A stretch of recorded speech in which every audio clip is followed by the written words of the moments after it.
प्रणाम, नमो नमः। प्रणाम गुरुजी, नमो नमः। प्रणाम गुरुजी, नमो नमः। प्रणाम गुरुजी, पता नहीं होगा। जय गुरु प्रसाद। गुरुजी प्रणाम। नमो नमो। प्रणाम गुरुजी।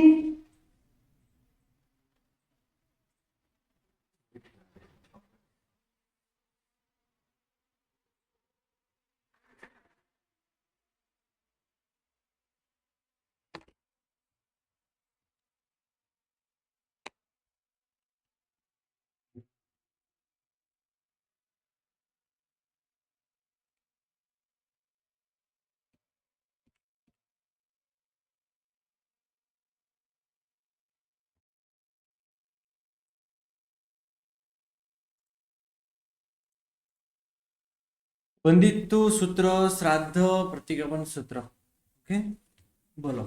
आज तक हमने इसका भी पुनर्जन किया। सबको यहाँ तक हमारा स्वाध्याय है। कहाँ से कहाँ तक है? तो हमारे एग्जाम जो है वो भी यहाँ तक ही है। नौकार महामंत्र से लेके वंदिता सूत्र तक सभी सूत्र के अर्थ हमने देखे हैं।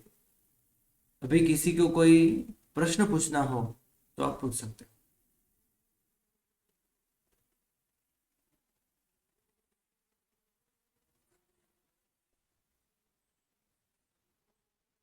बोलो।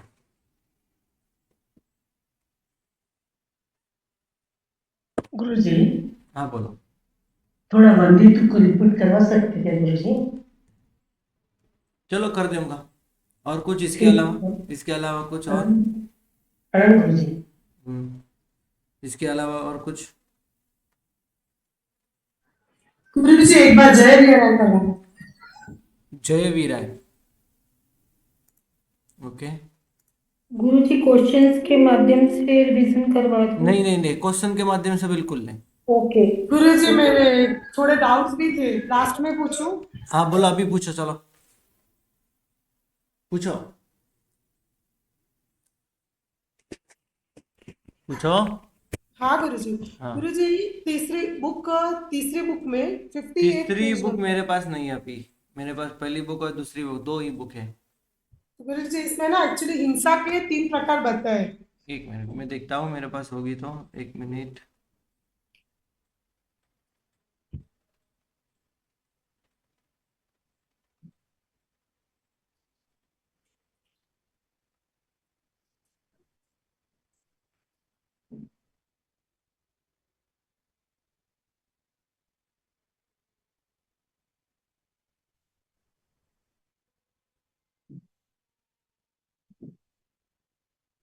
पेज नंबर क्या है? 58। एक मिनट।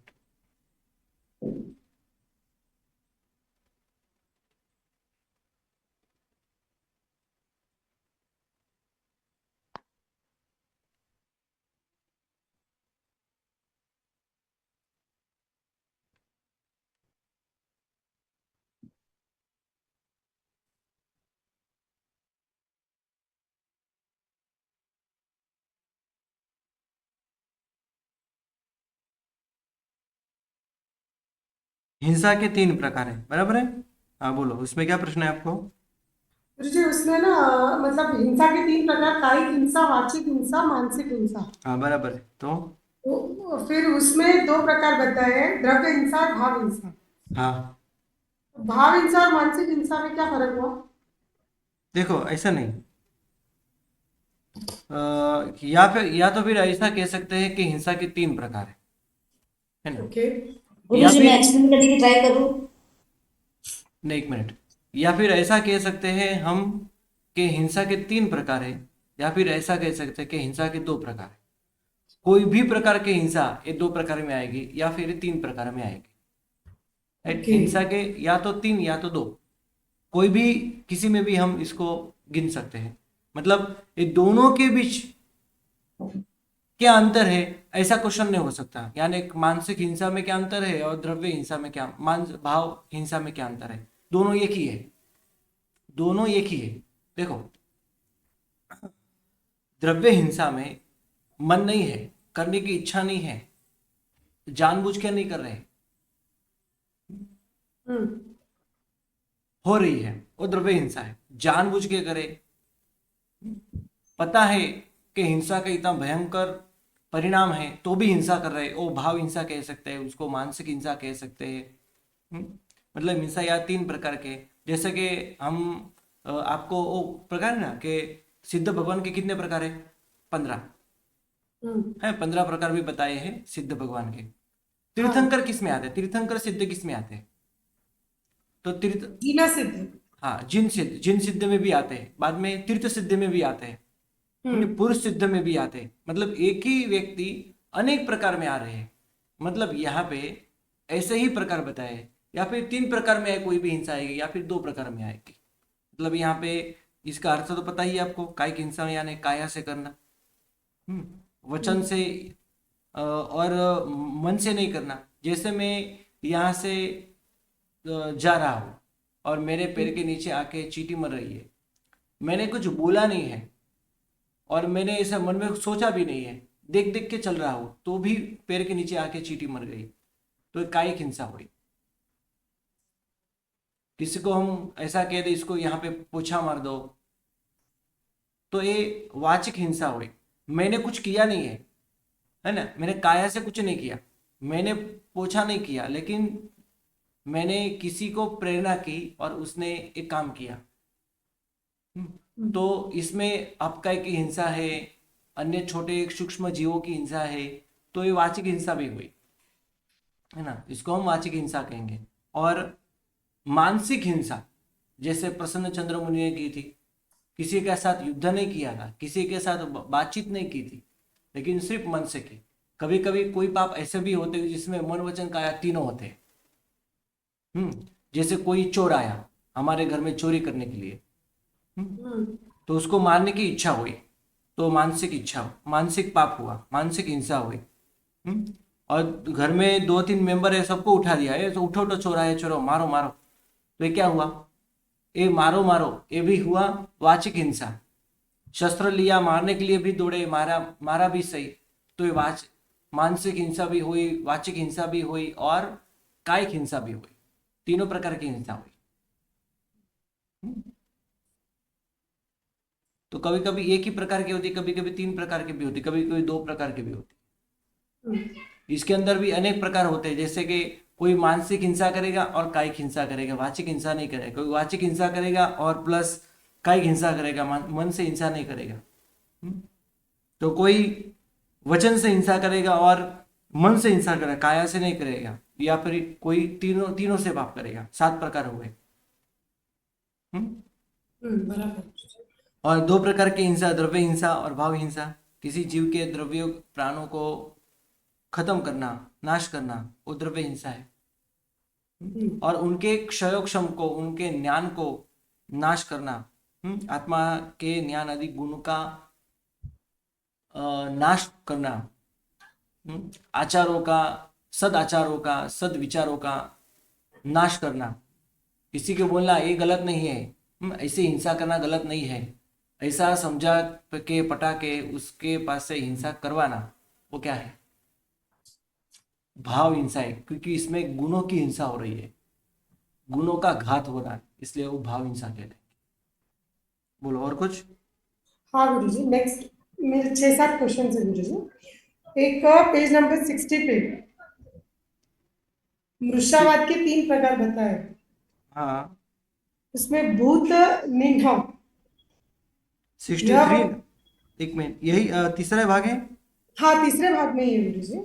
63, 60 60, ओके, हाँ बोलो।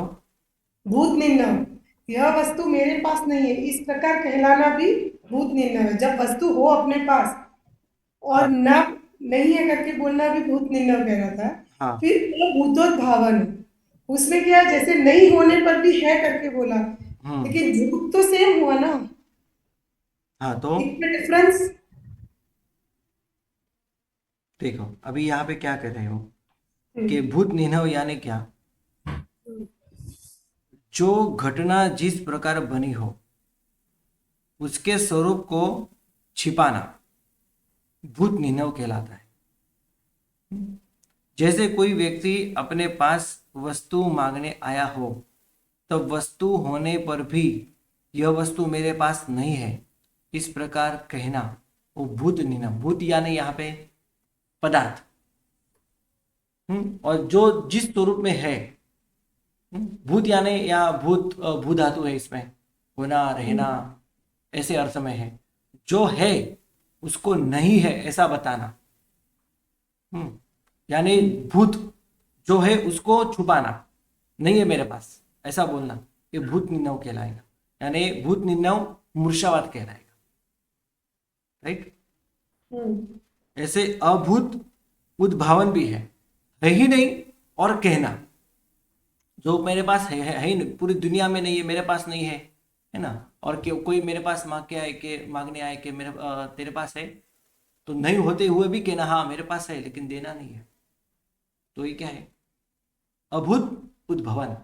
उद्भवन यानी प्रकट करना, जो नहीं है उसको प्रकट करना, हाँ मेरे पास है, मतलब हकीकत में नहीं है, वास्तव में नहीं है, लेकिन है ऐसा बताना, और कहना बाद में नहीं मैं अभी बताऊंगा नहीं, अभी नहीं दूंगा, कल दूंगा, या फिर अभी नहीं, या तो मैं दूंगा ही नहीं, इसको हम कहेंगे अभूत उद्भावन। और कुछ नेक्स्ट 74 पेज नंबर पे तीसरे भाग में ही है गुरु जी। इसमें जो औचित्य का पालन एक मिनट, मान में बताया है 74 ना? हाँ, मानी व्यक्ति स्वजन के साथ औचित्य पालन का अवश्य भंग करता है, तो औचित्य पालन का एग्जैक्टली मीनिंग क्या होता है गुरु जी? 64 में, ओके 74 गुरु जी। 74, अच्छा यस, हाँ 74 में कहाँ पे है?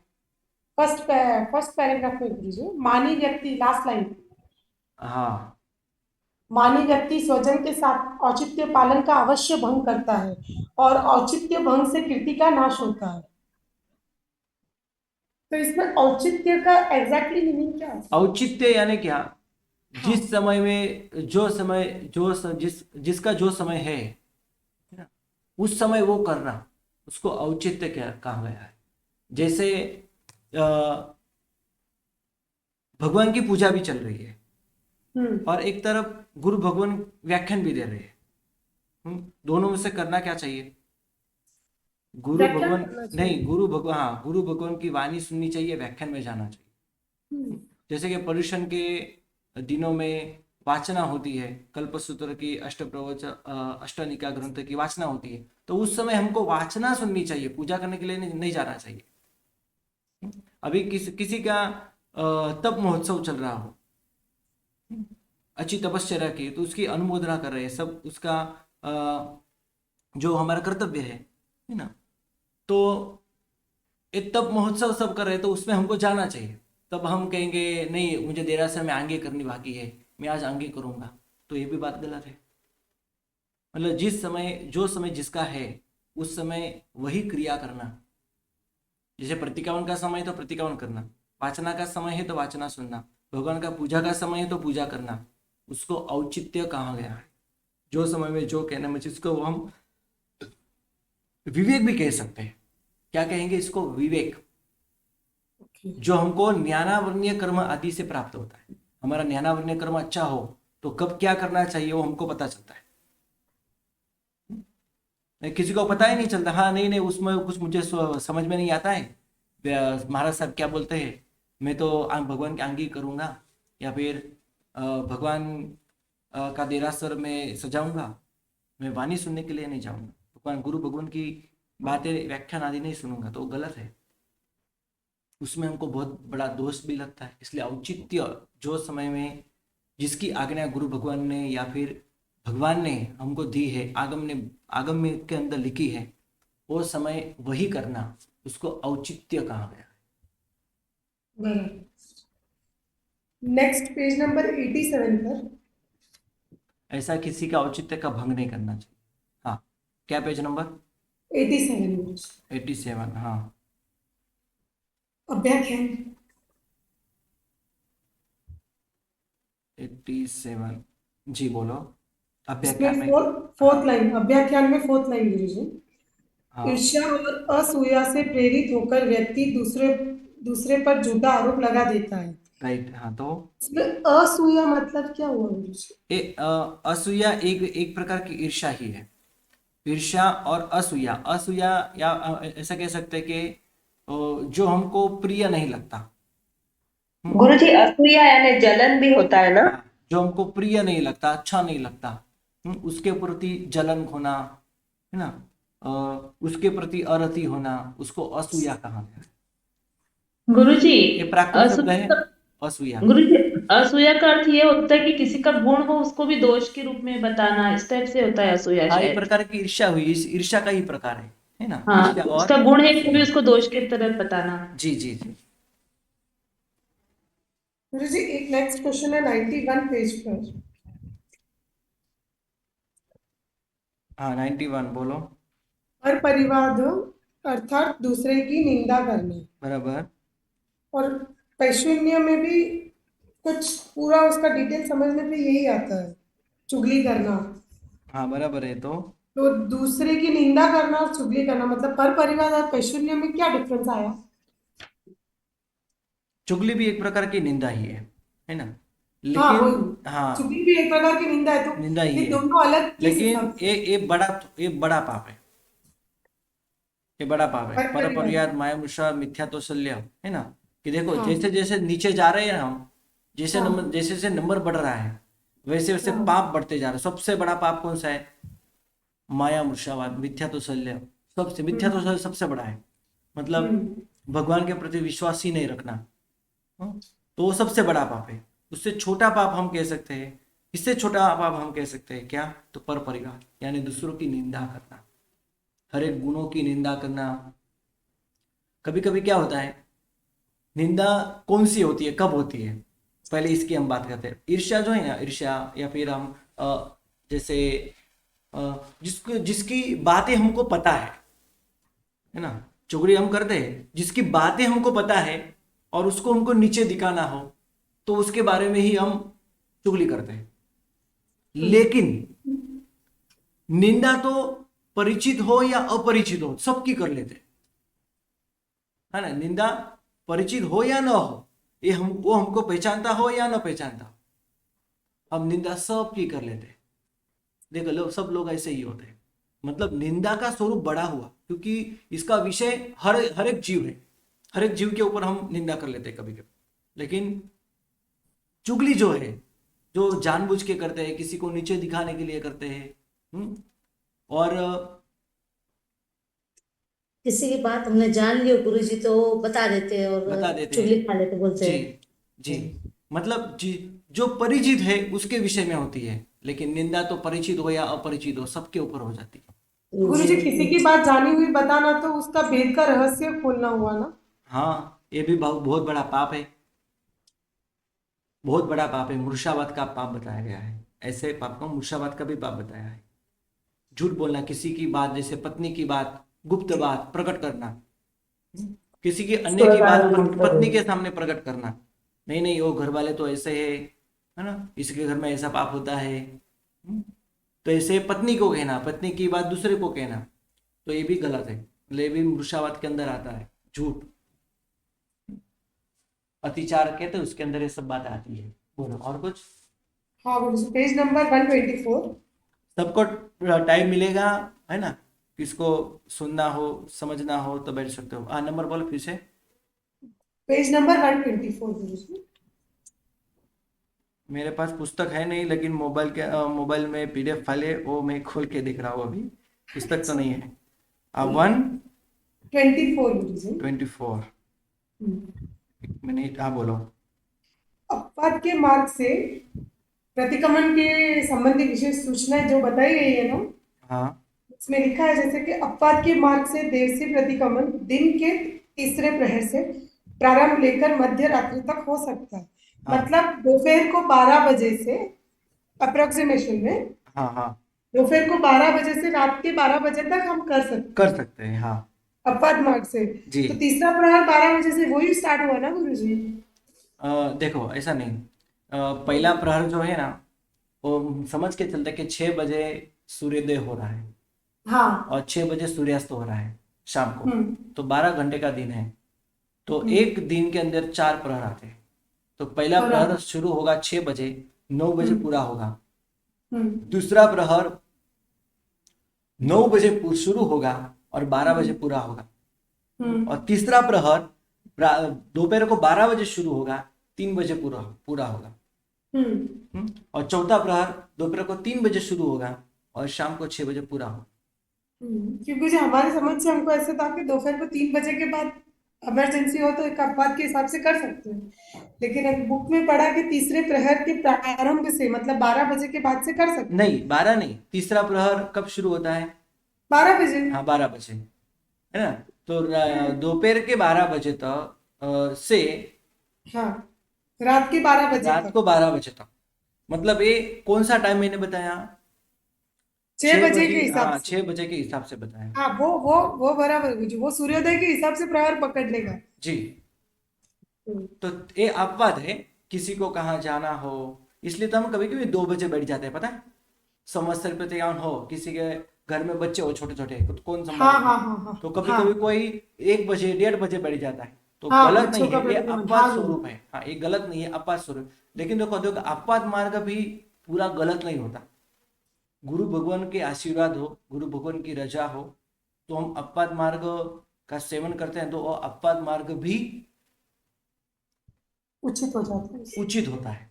अपवाद मार्ग भी सही मार्ग कहलाता है, मतलब गुरु भगवान की आज्ञा होनी चाहिए, तो अपवाद मार्ग हम सेव सकते हैं, कर सकते हैं। गुरु जी, हाँ, राई प्रतिक्रमण कितने बजे तक कर सकते हैं सुबह? दोपहर 12 तक। हम्म,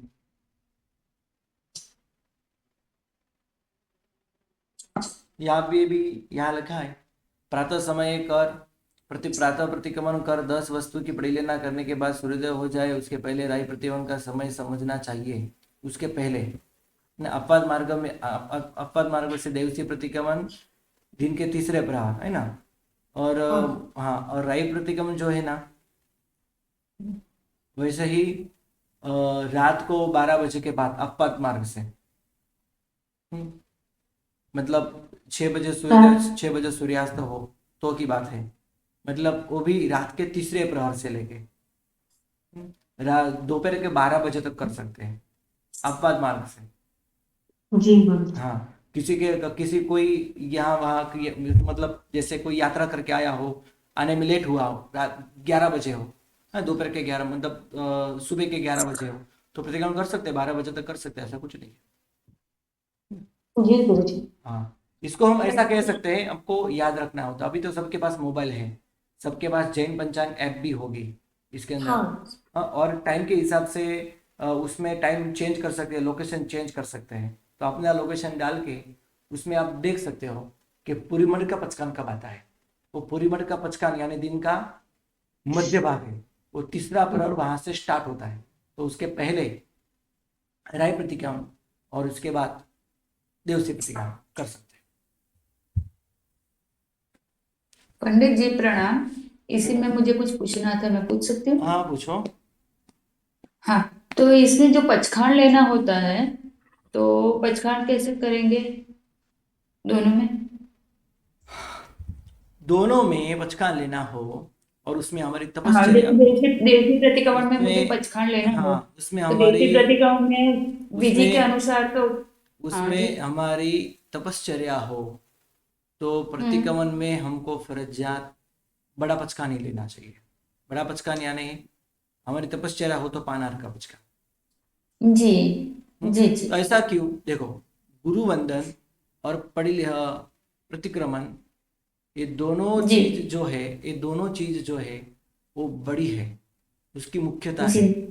जी मतलब प्रतिक्रमण करने के, जैसे देरासर के अंदर आरती करने के बाद प्राय करके हम कुछ नहीं करते, प्राय करके हाँ? जी आरती होने के बाद, आरती ये हमारी दिन की अंतिम पूजा है। आरती जी हमारे दिन की अंतिम पूजा है, तो भी हमको भक्ति करना है तो भक्ति तो 24 घंटे कभी भी कर सकते, उसमें कुछ ना नहीं। लेकिन एक जी द्रव्य पूजा के बात करें तो अंतिम पूजा हमारी आरती होती है, उसके बाद प्राय करके कोई पूजा नहीं होती। वैसे ही हम प्रतिक्रमण करते हैं, तो प्रतिक्रमण ये हमारी दिन की अंतिम क्रिया है, जो हम रात को दोपहर को 12 बजे कर रहे हैं। जो हम दोपहर को 12 बजे या 1 बजे या 2 बजे कर रहे हैं, हमारी तपश्चर्या हो, तो तपश्चर्या में अंतिम पचकान, ये अंतिम क्रिया है, तो अंतिम पचकान क्या आएगा? तो अंतिम पचकान मेरे लिए पानाहार है, तो प्रतिक्रमण के बाद में पानाहार का पचकान, प्रतिक्रमण में पानाहार का पचकान ही मुझे करना पड़ेगा। जैसे मैंने एकाशना हो, मैंने 12 या 1 बजे मैंने एकाशना किया और दोपहर को 2 या 3 बजे मैं प्रतिक्रमण करने के लिए बैठा, राइट, तो मुझे 2 या 3 बजे मैं पचकान लूंगा तो पानाहार का लूंगा। अभी नहीं, चलो अभी तो 6 बजे सूर्यास्त हो रहा है, तो अभी तो मैं तीव्यार का पचकान लूंगा और बाद में प्रतिक्रमण पूर्ण होने के बाद मैं 5, 5:30 बजे और एक बार पानी पीऊंगा और 6 बजे मैं पानाहार का पचकान लूंगा। तो संपूर्ण गलत, ये जी संपूर्ण गलत है। तो हाँ प्रतिक्रमण ये अंतिम धन्यवाद। क्रिया है, जैसे आरती के मैंने उदाहरण दिया, वैसे ही ये हमारी हाँ अंतिम क्रिया है। अंतिम क्रिया में अंतिम पचकान ही लेना चाहिए और बड़ी क्रिया भी है, उससे बड़ी और कोई अन्य क्रिया नहीं होती, क्योंकि प्रतिक्रमण एक प्रकार का गुरुवंदन है, प्रायश्चित की भावना उसके अंदर होती है और 1 घंटे की क्रिया होती है, इसलिए वो बड़ी है, अंतिम क्रिया है, इसलिए अंतिम पचकान लेना चाहिए। जी जी धन्यवाद। गुरु जी तो और इसमें ना वैसे ही सुबह का पचकान करना हो, और जैसे सुबह का पचकान, सुबह का प्रतिक्रमण में कर रहा हूँ 11 बजे, इसके पहले मैंने पानी नहीं पिया हो तो ही मैं प्रतिक्रमण कर सकूंगा। जी वो तो सही है, एकदम हाँ। सही है। मैं तो अभी मिट्टी से पचकान गुरुजी करके बैठूंगा, पानी पी लूंगा, बाद में प्रतिक्रमण करने बैठूंगा, तो ये गलत है, क्योंकि प्रतिक्रमण की वहां मुख्यता है।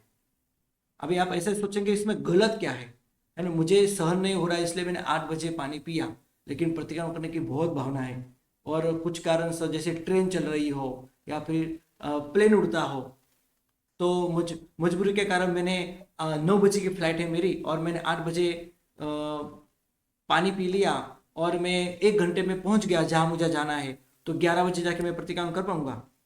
तो बिल्कुल नहीं, क्योंकि ये सुबह की मुख्य क्रिया है, इसलिए उसको ज्यादा से ज्यादा प्रधानता दी गई है। तो इसलिए उसके पहले हमको पानी भी नहीं पीना चाहिए, तो ही हम 11, 11:30 तक क्या कर सकते हैं, प्रतिक्रमण कर सकते हैं। जी गुरु जी, प्रतिक्रमण के पूर्व तो पानी पी नहीं सकते ना गुरु जी, पचकान लगते हैं। हाँ, सुबह तो नहीं कर सके क्या? जी सुबह ये का जी। अपवाद मार्ग की, मैंने अपवाद मार्ग के अंदर जो विधि है वो मैंने आपको बताई, ऐसी विधि का पालन हमको करना चाहिए, तो ही हम सुबह का प्रतिक्रमण या शाम को प्रतिक्रमण इस विधि से कर सकेंगे।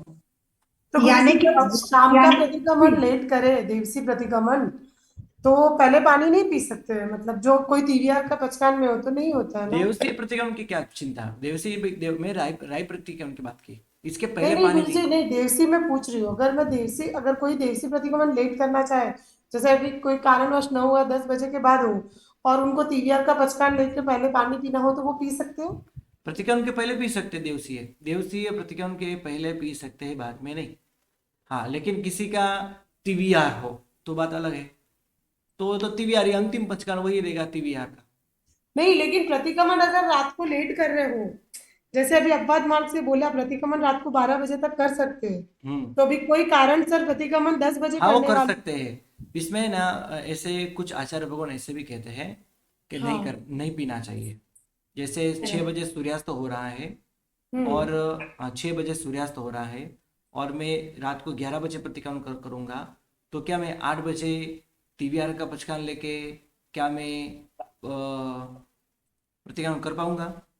तो उसमें गुरु भगवान ने आज के समय में छूट दी है, आज के समय में छूट दी है। अपवाद मार्ग हो, 11 बजे रात को प्रतिक्रमण करने वाले हो, तो 7 बजे हाँ, इसके पहले पचकान लेना जरूरी है, इसके पहले पचकान लेना जरूरी है। TVR का पचकान लो और बाद में आज 7-8 बजे है ना, 7-8 बजे तक पानी पियो, या फिर इसके बाद में भी पानी पी सकते हो और 11 बजे प्रतिक्रमण करो, चलेगा।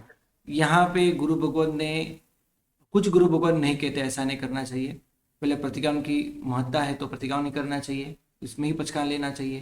कुछ गुरु भगवान ऐसे भी कहते हैं, उसमें दोनों प्रकार की विधि है।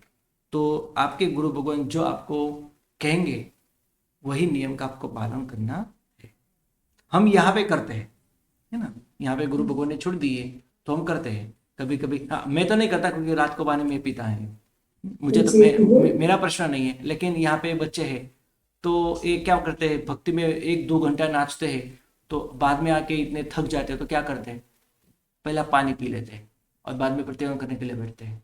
इसलिए हमने एक नियम में के अंदर चेंज भी किया, रविवार का दिन हो, भक्ति में नाचना हो तो सबसे पहले प्रतिक्रमण कर लो, हाँ प्रतिक्रमण कर लो, और बाद में भक्ति में जाके नाचना और बाद में पानी पीना हो तो पी लो, पी सकेंगे। मतलब यहाँ पे ऐसा भी कर सकेंगे, लेकिन कभी कभी छूट जाता है, प्रतिक्रमण को रात को कर लेते हैं तो पानी पी भी लेते हैं, उसमें गुरु भगवान ने अभी छूट दी। प्रणाम गुरु जी। नेक्स्ट हाँ। क्वेश्चन। हाँ बोलो संतोष बहन। कुछ क्वेश्चन है गुरु जी? हाँ। इसी पीडीएफ में, थर्ड पीडीएफ में पेज 29 पे गुरु जी जो 3 शब्द हैं, एक ना? मिनट, एक मिनट, अभी जिनके प्रश्न अभी चालू है ना, कौन है? स्नेहा। हाँ स्नेहा जैन, आप पूछिए, आपका प्रश्न सब पूर्ण करिए, बाद में किसी और को मैं चांस दूंगा। बोलो। 146 पेज नंबर। 146, हाँ बोलो। अबुट्ठियों खाने के बाद पांचवे एक कायोत्सर्ग। मिनट 146, हाँ बोलो। हाँ क्या है इसमें?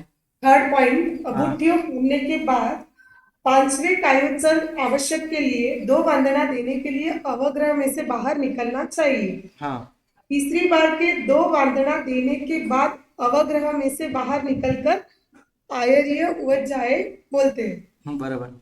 तो गुरुजी इसमें दूसरे वंदना में फिर अवश्य है आएगा? नहीं आएगा। नहीं आएगा ना, तो फिर बाहर निकलना है ना? हाँ बाहर निकल जाना है। हाँ, हम्म, तो दूसरी वंदना में अवश्य है, नहीं आएगा ना? नहीं आएगा, ऐसे नहीं भी आएगा। दूसरे वंदना में आएगा ही नहीं। नहीं, वही हम दूसरे वंदना में किसी में बोलते ही नहीं है। हाँ, लेकिन दूसरे अभी वंदना। इसने जैसे ही बोला है अवग्रह में से बाहर आने के बाद ही बोलना है, हाँ जी। तो फिर अवश्य है नहीं बोलेंगे तो अवग्रह से बाहर। नहीं, वो क्या करना है हमको, वंदना पूर्ण होने के बाद निकल जाना है बाहर। वंदना पूर्ण होने के बाद निकल जाना है, इसमें अवश्य शब्द बोलने की कोई जरूरत नहीं है। कोई जरूरत नहीं है, वो नहीं। मतलब समझ के निकल जाना है। जी। गुरुजी नेक्स्ट है इसमें अभूट्य खाने के बाद पांचवें कार्योत्सर्ग आवश्यक के लिए 2 वंदना देने के लिए अवग्रह में से बाहर निकलना चाहिए। तीसरी बार के 2 वंदना देने के बाद अवग्रह में से बाहर निकलकर आर्य उवज्जाय सूत्र बोलना है। बराबर है, मतलब पीछे जाने के लिए फिर अवश्य है, ऐसा कुछ शब्द के निशी ऐसा कुछ शब्द बोलने की कोई जरूरत नहीं है। हमारे वंदना पूर्ण हुआ तो हम पीछे हट सकते हैं। जी। नेक्स्ट क्वेश्चन, 1 पेज गुरु जी, एक क्वेश्चन था, वो आर्य उवज्जाय अवग्रह के अंदर बोलते हैं और फिर बाहर निकलते हैं ना?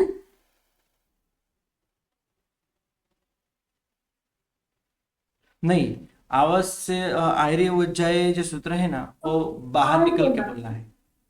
हम तो यहाँ पे अंदर ही उसमें बोलते दोनों प्रकार की विधि है। इसमें कुछ समाचारी ऐसी है, कुछ गुरु भगवान की समाचारी के अंदर बोलते हैं, तो कोई गुरु भगवान की समाचारी ऐसी है कि वो बाहर निकल के बोलते हैं। हाँ, यहाँ पर तो अंदर बोल के बाद में बाहर निकलते। पुस्तक के अंदर यही लिखा है ना, बाहर निकल के बोलना है। इसमें लिखा गया है अवग्रह में से बाहर निकलकर आर्य उवज्जाय सूत्र कहना चाहिए। हम पहले से यही करते हैं, आर्य उवज्जाय अंदर ही बोलते हैं, बाद में बाहर निकलते हैं। ये तो हाँ, समाचारी, यहाँ पे तो एक ऐसे। प्रकार की समाचारी है, उसमें तो हम कुछ कैसे कह नहीं सकते। कोई गुरु भगवान ऐसे कहेंगे नहीं कि तो अंदर बाहर ही बोलना है तो बाहर करेंगे।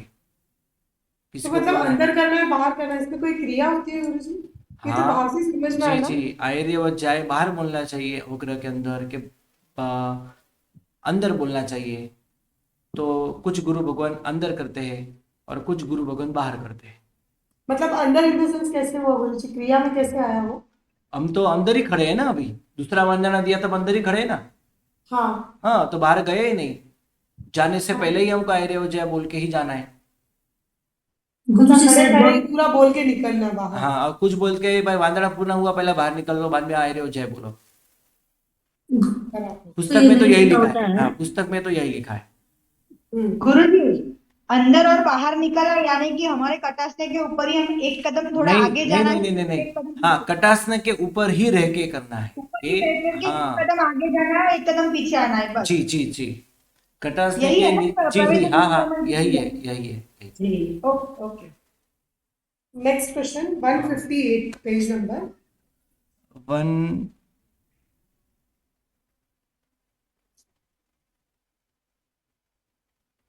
हाँ बोलो।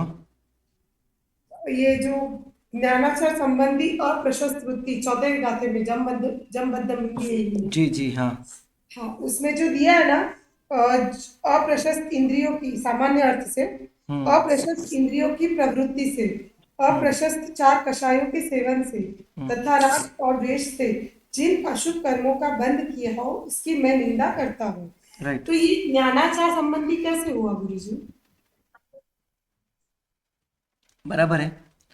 अप्रशस्त इंद्रियों की प्रवृत्ति से और अप्रशस्त चार कषायों के सेवन से तथा राग और द्वेष से जिन अशुभ कर्मों का मैंने बंद किया है।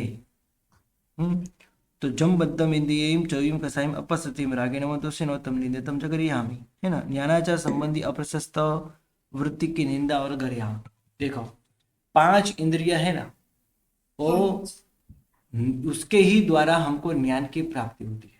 हाँ, वो सेंस ऑर्गन के हिसाब से, बराबर, मेरे को वो जी। लगा था इसीलिए क्वेश्चन किया गुरुजी, बराबर। हाँ 5 इंद्रिय वो इसके ही द्वारा हमको ज्ञान की प्राप्ति होती है, और ऐसे 5 इंद्रिय का हम दुरुपयोग करें तो नियम हमको ज्ञानावरणीय कर्म का बंध होगा ही, है ना जी।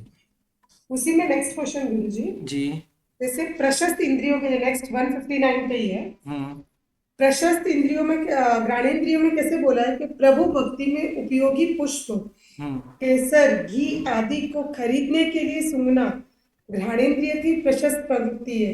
मतलब जब हम कभी कोई पुष्प लेने जाए और उसके अगर स्मेल ले प्रशस्त भाव से कि वो ये चढ़ावे लायक है कि नहीं, उस हिसाब से तो वो चलता है। हाँ चलता है उसको, इसलिए तो प्रशस्त कहा गया है। हाँ वही तो, वो चल सकता है ना। हाँ ओके गुरुजी, ठीक है, हो गया गुरुजी क्वेश्चन। थैंक यू गुरुजी, धन्यवाद गुरुजी। इसमें लिखा है प्रभु भक्ति में उपयोगी पुष्प, केसर, घी आदि को खरीदने के लिए सूंघना। देखो यहाँ सूंघना इसका अर्थ मतलब ये है, मतलब जानबूझ के सूंघना नहीं। हाँ वही, सिर्फ उसी लिए देखने के लिए कि ये चढ़ा हाँ सकते हैं कि नहीं। जैसे मैं धूप ले रहा हूँ और धूप की अच्छी सुगंध आ रही है ना, धूप की अच्छी सुगंध लेना नहीं है, मतलब ऐसे लेने के बाद भगवान को चढ़ाना ये अच्छी बात नहीं है, क्योंकि इसका उपयोग पहले हमने किया और बाद में भगवान को दिया है, तो ये गलत है ना। पहले भगवान को देना चाहिए। इसलिए यहाँ पे ये जो चीज़ है उसकी सुगंध हमको आए, जैसे मैं धूप लेने के लिए जा रहा हूँ, धूप की गंध आ रही है, बहुत अच्छी गंध आ रही है, हाँ तो मैं भगवान को भी चढ़ाऊंगा। मैंने जानबूझ के ली नहीं है, आई है, हाँ तो मैंने तुरंत सोच लिया कि नहीं तो इतनी उत्तम है तो मैं अवश्य भगवान को ही चढ़ाऊंगा, भगवान के लिए ही मैं धरूंगा। देरासर के अंदर जो पेटी है, पेटी के अंदर धूप होती है तो उसमें मैं रखूंगा, सब पूजा कर पाएंगे। तो ऐसी अच्छी भावना वो ज्ञानेन्द्रिय का प्रशस्त व्यापार है, प्रशस्त क्रिया है। अच्छी कोशिश की आपने, ऐसे ही प्रश्न पूछने चाहिए, है ना सबको, और ये सबको सुनना है, मतलब दोबारा ये क्वेश्चन ना आए उसका ध्यान रखें, तो ये हमारा ये क्लास पूर्ण होगा, है ना जी गुरुजी, सब क्वेश्चन नोट किए। चलो आज जिसने लाभ लिया है ना, उनकी खूब खूब अनुमोदना। चलो बस आज इतना ही, प्रणाम। धन्यवाद।